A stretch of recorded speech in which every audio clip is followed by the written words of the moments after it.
அகிலத்தின் அவலங்கள் அனைத்தையும் கணக்கிட்டார். தெள்ளத் தெளிவாய் ஒன்று தெரியும். ஆண்களால் பெண்களின் வாழ்வு துயரக் கடலில் மிதப்பது புரியும்.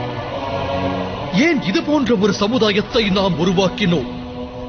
மனித சமுதாயத்தின் ஒரு பாகம் இன்னொரு பாகத்தை வேரோடு சாய்க்க முயல்வது ஏன்? இருப்பினும் பெண் குலத்தில் பிறந்த ஒருத்தி மனித சமுதாயத்தின் நல் வருங்காலத்திற்கு வித்திடுகிறாள். அழகான சிருஷ்டியை காணுங்கள். பெரும் விருட்சம் உருவாக உள்ள இடத்திற்கு அருகே இறைவன் அழகிய மலர்களை பூத்து குலுங்கச் செய்கின்றார். அச்சூழலை நறுமணம் கொண்டு அவர் நிரப்புகிறார்.